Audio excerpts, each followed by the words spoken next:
দুউনি আস্তাজিব লাকুম, আমাকে ডাকো বান্দা, আমি তোমাদের ডাকে সাড়া দিব। আর কেউ না, আপনাকে আমাকে সাহায্য করতে পারে একজন, তিনি কে?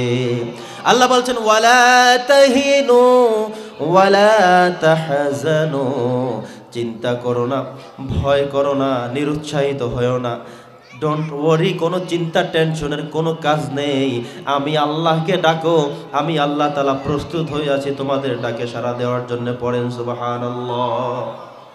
আল্লাহ বলছেন বান্দারা তোমরা আমাকে যেমন করে ভাবো আমি তোমার জন্য ততটুকুই করি। কিছু মানুষ দেখবেন আল্লাহর উপরে 100% ভরসা নিয়ে কাজ শুরু করে দেয়, যে আরে বিসমিল্লাহ বলে রওনা করলাম, আরে আল্লাহর নামে শুরু করে দিলাম।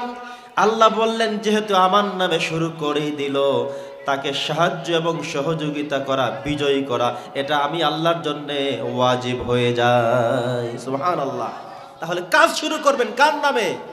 খাওয়া শুরু করবেন আল্লাহর নামে, বিসমিল্লাহ। মসজিদে ঢুকবেন বিসমিল্লাহ, কোনো কাজ করবেন বিসমিল্লাহ। আপনি বিলে কাজ করতে গেলে শুরু করেন না বিসমিল্লাহ। রওনা করেছেন ঢাকা যাবেন, আকাশ খারাপ, অন্যান্য সবাই ডাক দেয়, আপনি বলেন না বিসমিল্লাহ বলে, আরে আল্লাহর নামে শুরু করলাম, আল্লাহ আমাকে পৌঁছাবেন। আল্লাহ বলেন যেহেতু বান্দা আমার প্রতি বিশ্বাস নিয়ে রওনা করেছে, তাকে ঢাকা পৌঁছে দেওয়ার দায়িত্ব আমি আল্লাহর। সুবহানাল্লাহ। তাহলে আল্লাহকে যেভাবে আপনি বিশ্বাস করবেন, আল্লাহ আপনার সাথে সেভাবেই আচরণ করবে। মনে করবেন যে আল্লাহ দুর্বল, পারবে না, হবে না, আল্লাহ বলেন আমি তোমার জন্য করব না, কারণ তোমার বিশ্বাসে সন্দেহ ছিল, বিশ্বাসে সন্দেহ ছিল। বন্ধুগণ আমার, তৃতীয় নম্বর কথা হলো বেশি বেশি প্রত্যাশা করা যাবে না। যতটুকুন পাই ততটুকুন নিয়ে সন্তুষ্ট থাকতে হবে।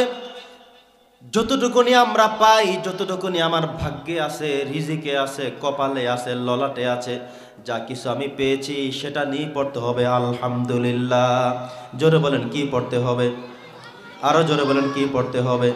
আমরা এত বেশি চিন্তা করি, এত বেশি ভাবি, আমি এখন বেঁচে আছি, আমি মারা গেলে স্ত্রীর কি হবে সেই চিন্তা এখনই আমি করি, আমি মারা গেলে আমার সন্তানরা কি খাবে সেই চিন্তা এখন আমি করি। এই জন্য ছেলের নামে ডিপিএস, মেয়ের নামে ডিপিএস। আরে মেয়েটা তো মাত্র জন্মগ্রহণ করলো, 15 বছর পরে বিয়ে দিব, 20 বছর পরে বিয়ে দিব, তখন কেমনে বিয়ে দিব, এই জন্য একটা ডিপিএস করে রাখলাম। আল্লাহ বলেন আহারে বান্দা, এত অবিশ্বাস নিজের উপরে, কেমনে বিয়ে দিবা সেই জন্য ডিপিএস।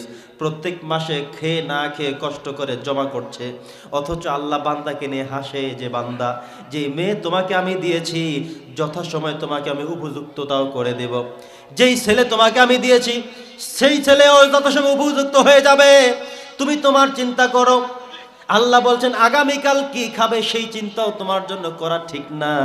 আমরা এমন করি, কালকে কি খাবো, 1 বছর পরে কি খাবো, 10 বছর পরে কি খাবো, আমি মারা গেলে স্ত্রী কেমনে চলবে, সন্তানরা কেমনে চলবে, সেই চিন্তা করে কি করে না বলেন? আল্লাহ বেজার হয়ে যান, আহারে বান্দা বিশ্বাস নাই, তুমি যে মরবা কোনো চিঠি আসছে? 10 বছর পর তুমি যে তোমার মেয়ে বিয়ে দিতে পারবে না সেটা কেমনে বুঝলা তুমি? আমরা করি কিনা বলেন? তার মানে আল্লাহর উপরে অনাস্থা, যে মনে হয় আল্লাহ তখন আমাকে দিবে না, মনে হয় তখন পারবো না। না, এটা করা যাবে না, এটা করা জায়েজ নাই, ঠিক না। আপনি এখন যেভাবে আছেন সেভাবে শুধুমাত্র আল্লাহকে সন্তুষ্ট রেখে সামনের দিকে অগ্রসর হন, জাস সেটা নিয়ে সন্তুষ্ট পড়তে হবে আলহামদুলিল্লাহ। জোরে বলেন। ইমাম গাজ্জালি লিখেছেন যে কোনো বান্দার জন্য যেটা বরাদ্দ তিনি শুধু সেটাই গ্রহণ করতে পারবেন, যেটা বরাদ্দ না কশ্চিন কালেও চেষ্টা করে কষ্ট করে তিনি সেটা ধরতে পারবেন না। সুবহানাল্লাহ পড়েন। একটা ফসল আপনি করেছেন, যেই কদু আপনার রিজিকে নাই, আপনি সেটা করেছেন, দেখেছেন, চোরকে নিতে দেননি, কাউকে নিতে দেননি, কাউকে দেনও নাই, কিন্তু যেই লোকটার জন্য এই কদুটা আল্লাহ তৈরি করেছেন, বরাদ্দ রেখেছেন, ওই লোকটা আপনার থেকে নিয়ে তিনি আপনার খাবেন। যে আপেলটা আপনি বাজার থেকে কিনে খেলেন, অথচ সেই আপেলটা যারা চাষ করেছিল তিনি ধরেছিলেন, চেয়েছিলেন খাবেন, তবুও খাননি। বাজারে শত শত মানুষ অন্যান্য আপেলগুলো নিয়েছে, আপনার ভাগেরটা নেয়নি। আপনারটা ঘুরতে ঘুরতে ঘুরতে ঘুরতে আপনার বাড়িতে পৌঁছে গিয়েছে। এরপরে আপনার ছেলে একবার খেতে নিয়েছে, মেয়ে খেতে নিয়েছে, ধরে আবার রেখে অন্যটা খেয়েছে, কিন্তু যেটা আপনার জন্য বরাদ্দ সেটাই শুধুমাত্র আপনি খাবেন। সুবহানাল্লাহ। এটার নাম রিজিক। এটার নাম কি? যেই রিজিক আপনার জন্য বরাদ্দ সেটা আপনি খেতেই হবে আপনাকে। আজকে রাতে কোথায় খাবেন কেউ জানেন না, উনি আজকে কোথায় খাবেন হয়তো নিজেও জানেন না। হতে পারে মাহফিল শেষ ওনাকে বলবে এখানে ব্যবস্থা আছে, খেয়ে যাবেন। উনি খাবেন এমন চিন্তাই করেননি। যদি রিজিক থেকেই থাকে ওনাকে খেয়ে যেতেই হবে। রিজিক না থাকলে ওনার তখন সমস্যা হবে, আগে চলে যাবে, কত কিছুই হবে, ঠিক কিনা বলেন?